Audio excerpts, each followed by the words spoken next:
For this demo, I'm going to walk you through this spline rig setup that I've been using. It is contained within a template Maya scene, and it's there to speed up the process of creating one of Carter's spline curve rigs. The goal here is to give you something that's immediately usable without having to rebuild the system from scratch each time. So I'll go through the template Maya scene here, how to use the main controllers of the pre-built rig, and I'll show how I use the rig in practice towards the end. For this spline work to work properly, we're going to need two things.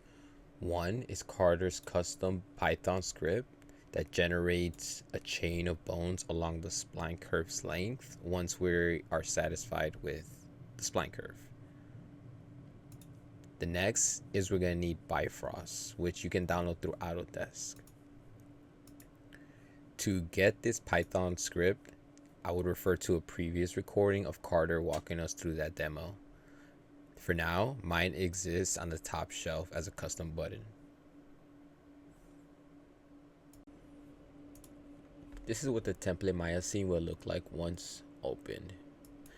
By default, the rig comes with 3 controllers, one in the start, one in the middle, and one in the end. Each of these acts as a point of influence over the curve and the final rig. These are your main key controllers, and they are also grouped together within the outliner. And each of these controllers, which is a locator, is also grouped individually. These controllers are also linked together within the display layer panel.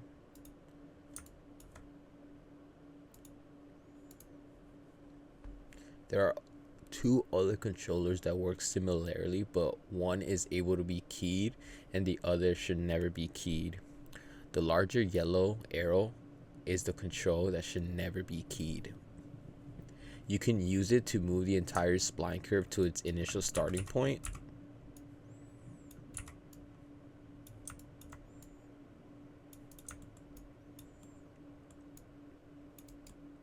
Once there,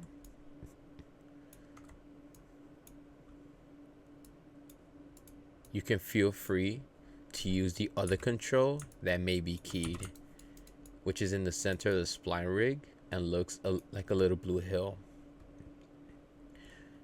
This controller allows you to do the same thing as the yellow arrow, only this one you can key.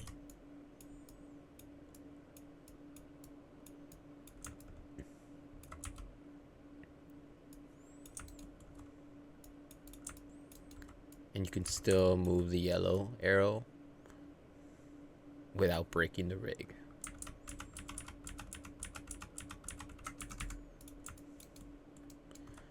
Both of these controllers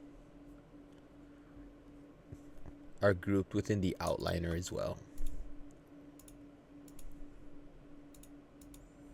and the display layer panel.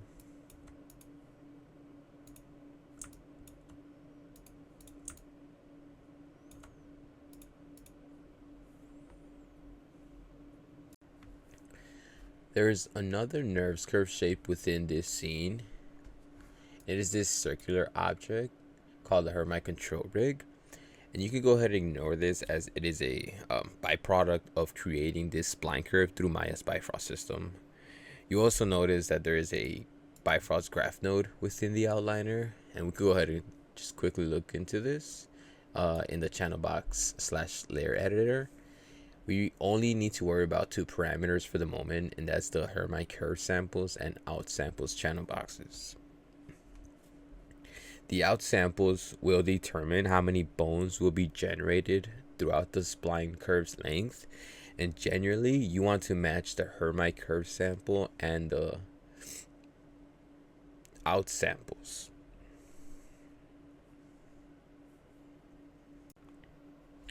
Finally, let's take a look into Carter's custom Python script. As I mentioned, it is a button on my shelf, and once I click it, it's going to pop up this Make Spline window. Here's where we'll make any adjustments in terms of extending the amount of controls along the spline curve and set the final amount of bones for our rig. In the setup input objects group, you will see two parameters, the BiFrost graph and control objects. When creating your final rig, you will select the BiFrost graph within the outliner. Then you will select the input button next to the BiFrost graph channel box marked by 3 left pointed angle brackets to input the selection in this channel box.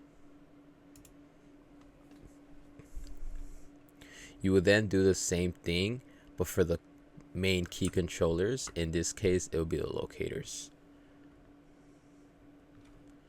I'm just pressing Shift Select in this group node within the outliner to fully extend that chain.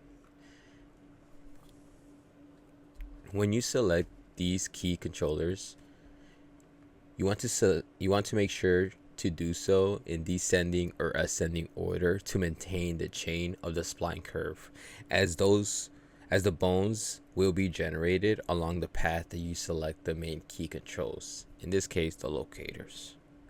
Once these are selected, you will input them in the control objects channel box by selecting the input button marked by the 3 left pointed angle brackets.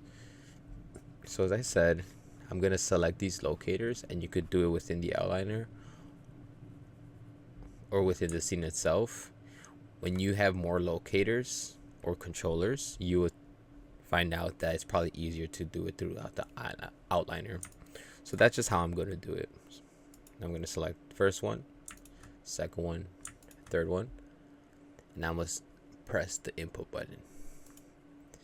Once they're there, you will finalize the amount of bones that will be generated for this rig by adjusting the value of the output samples within the spline properties group. Again, generally you want to keep both the curve resolution and output samples the same.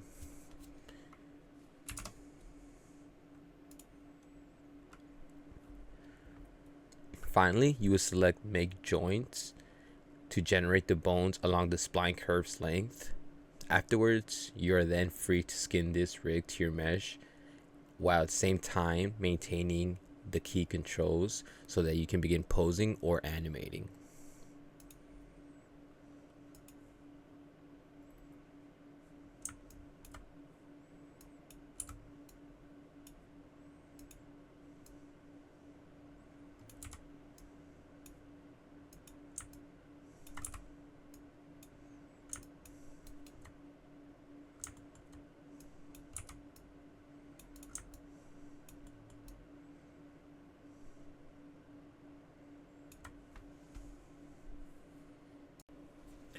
For this next portion, I'm going to demonstrate how I use this rig in practice.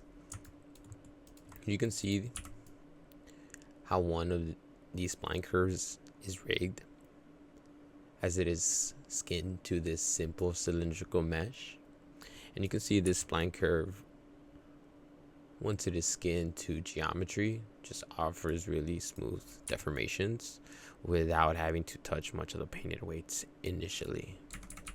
But let's say we want more controls on our mesh. How would we go about that? And that's what I'm going to demonstrate in this alongside this curve, spline curve. So we're gonna hide this one and just focus on this spline curve. So I'm just gonna add another controller in between here and as well as there.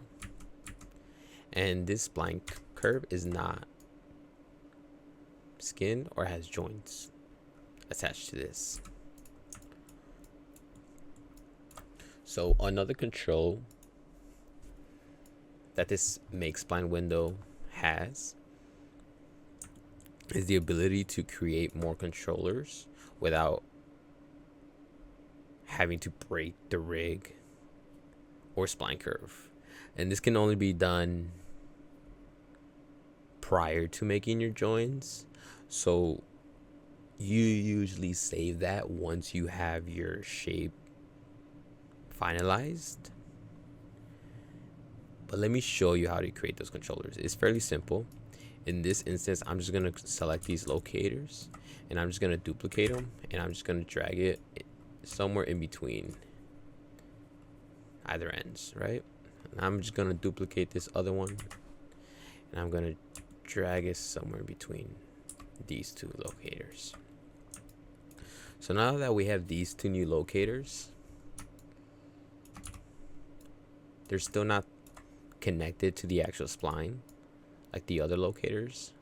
So let's go ahead and do that. Pretty simple.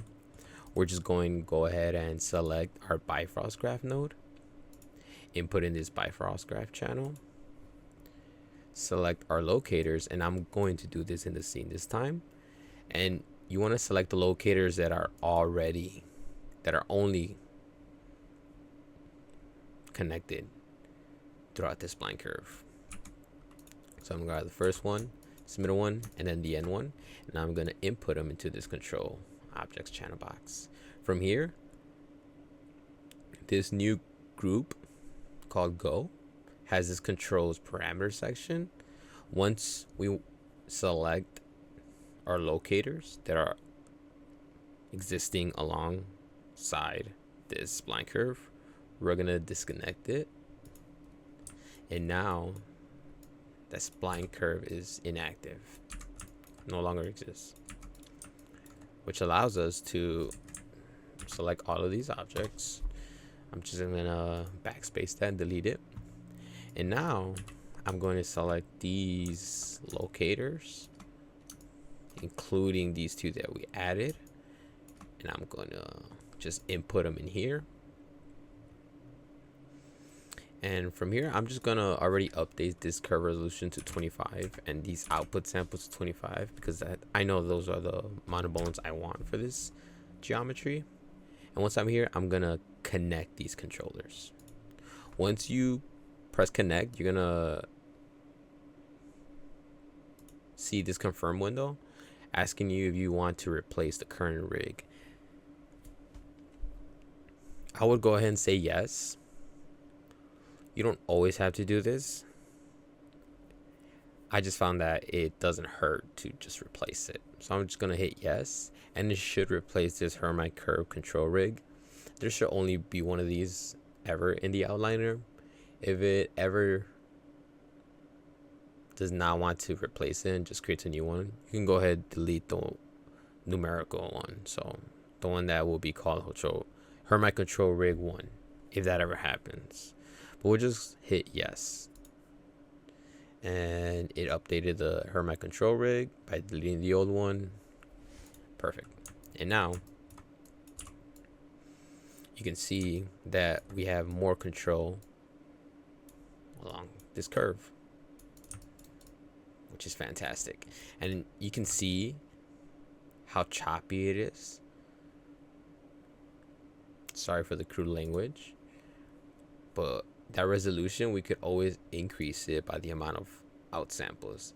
The Hermite curve samples I'll demonstrate here. If I had this to 100, it won't really do much. But if we put the out samples to 100, which is going to create 100 bones, it might need more. If you match these, you'll see that, and that's why both of these should match, because it was somewhat deceptive right here that 100 bones, it might need more. But if you match the Hermite curve sample, you'll see that 100 bones is more than enough. And I'm sure if we decrease it to 50, that's okay. But we'll just go ahead and keep it at 25 and see. Since the geometry itself is not very dense,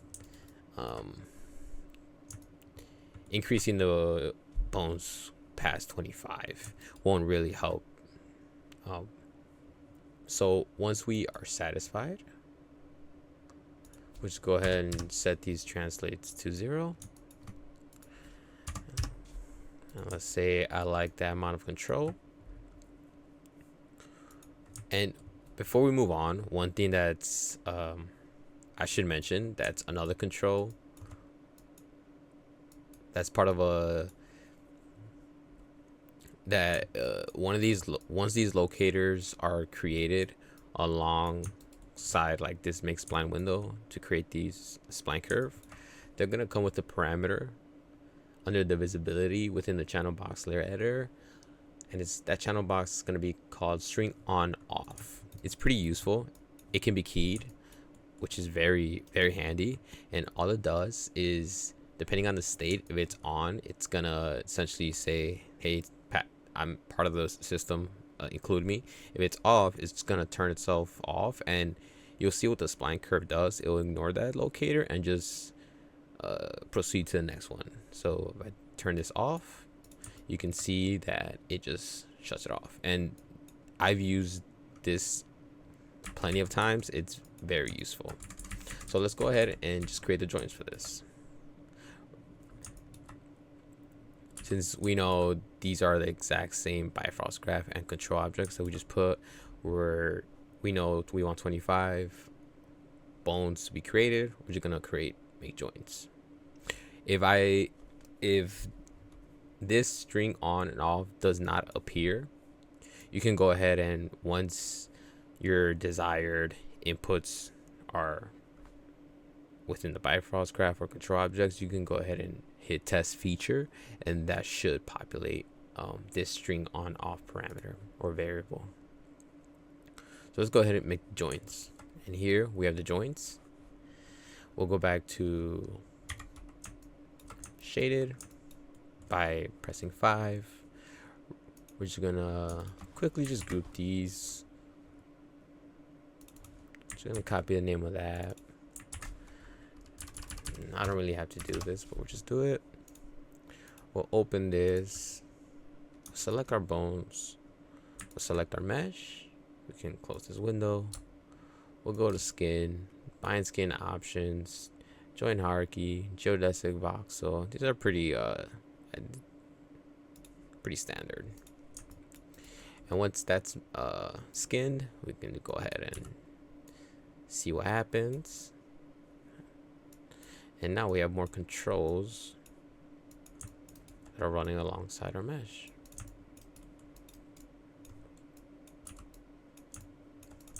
And there we go. That's a quick little demonstration.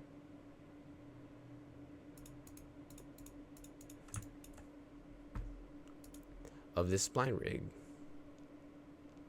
Hope it helps.